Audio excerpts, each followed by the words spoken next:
10 years old is our first classic movie review this week. Just simple 10 years old, 1 decade old. Oh, but it's a big one, AJ. Leonardo DiCaprio and Jonah Hill, directed by Martin Scorsese, in The Wolf of Wall Street, is 10 years old this week. So sit back, relax as we ask, just how good was The Wolf of Wall Street? AJ? I mean, look, I know we give our rankings post trailers, but no rankings yet. No, I'm not doing it. But I think we all know which way it's going. Is what I'm trying to say. This film, the amount of times if you follow the Silver Screen Dude's journey, you know how many times this film comes up in the top 10 in a Rushmore because of the love that we have for it. How many times it's used as a reference point because of the love we have for it. It's even when we talk about lengthy movies that you're aware it's lengthy, but you're enjoying the ride and you don't want it to end. I had no idea what Wolf of Wall Street was when I first came across it, and I loved every single minute of it. I just feel like this film it's one for the ages. It's mad to think it's 10 years old.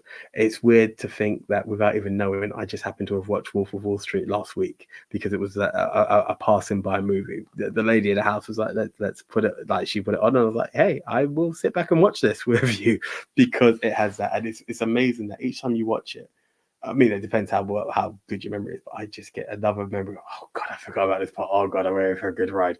That's the journey I have with this film. It's a Scorsese masterpiece as far as I'm concerned.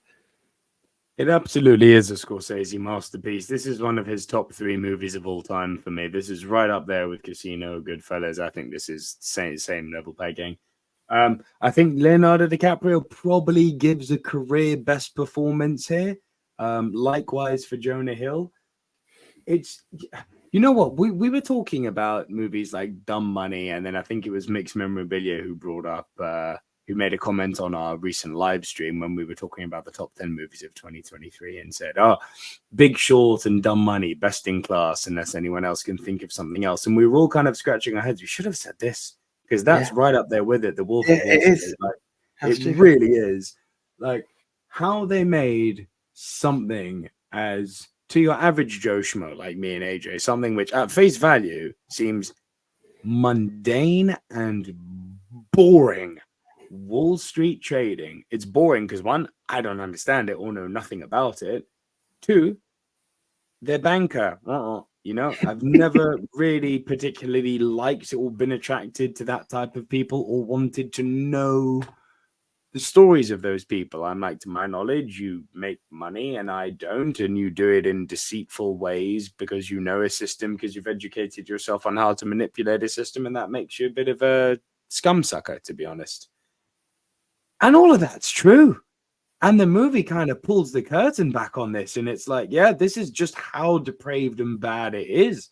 And this is apparently taken from the memoirs, the annals, the journal of Jordan Belfort, who Leonardo DiCaprio plays. And dude, the story is just amazing. How they managed to make Trading on Wall Street this engaging is a feat of utter generation-defining movie genius from Martin Scorsese.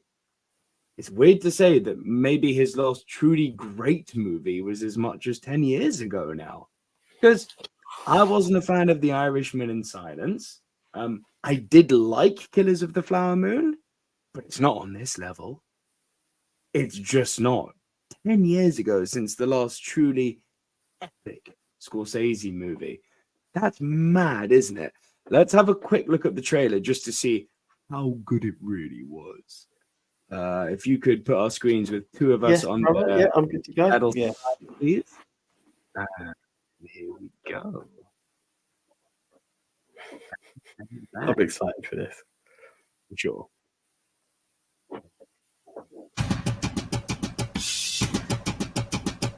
My name is Jordan Belfort. The year I turned 26, I made $49 million, which really pissed me off because it was 3 shy of $1 million a week.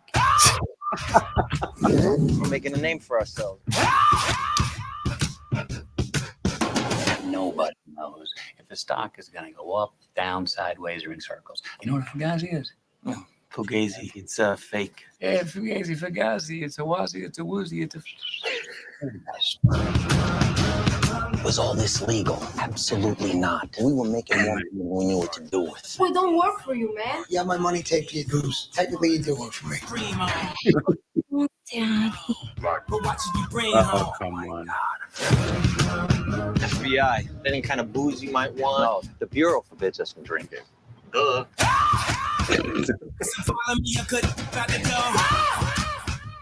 I'm doing 500, I'm out of control.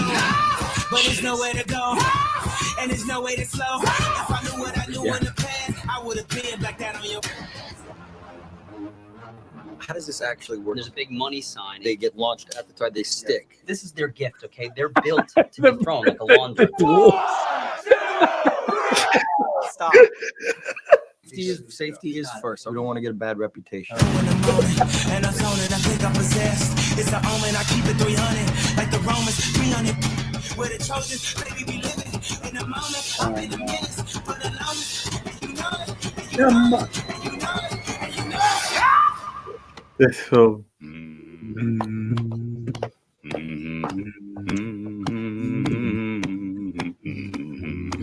Oh man.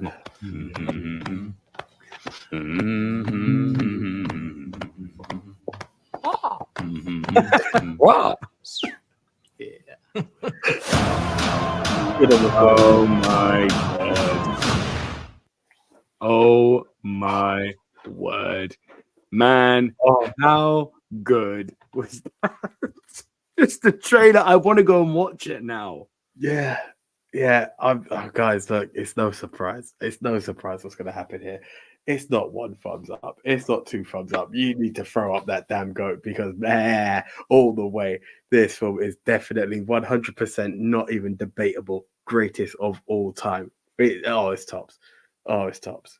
Yeah. Look, when you getting career best performances out of actors who have already given career defining performances is no small feat. Making a movie in 2013 when the PC woke sensibilities were already starting to kick in and making it this rambunctious and raucous and cocaine fueled and sex infested and discriminatory. It's somehow he took everything that's wrong with the world, put it into a big whiskey cask and made like a fine barrel aged single malt millimiller of utter madness. This is that expression I use, cocaine bubblegum. This is the definition of cocaine bubblegum. And just I think you can see him taking the cocaine bubblegum. Dude, it's just not one. It's not just two. It is 100% a greatest of all time movie. It's not even debatable. One of Scorsese's best, and Scorsese is arguably the GOAT himself. I know this could be like quite a perverse line, but I found it quite artistic actually. What I heard the other day, the Margot Robbie scenes that we've come to love and adore. Sorry, I need to pause. But this is quite artistic and quite smart on Margot's part. She said she's not really like a fan of nude scenes. This is a weird thing that she said, but what she's she wrong. realized, listen, but what she realized when it came to this, I think it was her call to be absolutely stark naked in this, because what she saw was good call, Margot. The element of her character was someone who didn't have much to offer but her body. So in order to get what she wanted out of Jordan, that's what she had to do. So she insisted on doing the nude scenes because it's like it further defined the character. And I actually thought that makes sense. Yeah. And I actually thought, you know what, when I read it, I was like, that is actually really smart. You know, as much as, yes, we've all sat back and done our male gratification, I really like that take on it. And it's not like an excuse for me to be a perv, but I was like, no, I like that. That's a really good play. Listen, she's God's gift to man at this present moment, Margot Robbie. The fact that we got to see her, full English like that was great for us as men, but like for there to be reasoning behind it that actually makes sense, like well done. Let's also not remember Kristen Milotti, who is Belford's first girlfriend in this movie. Not exactly a bad looker, like good looking woman. Yeah. Just naked Margot Robbie. Sorry. Only thing I can think of is better than that is a naked Jessica Alba. Yeah, I mean that and bathtub Margot in Big Short. This woman can do no wrong. Come on, like She can do no wrong. only she didn't have that damn Australian accent. Nah, it's true though. It's like nails on a chalkboard for me. Oh, Right. And we move on.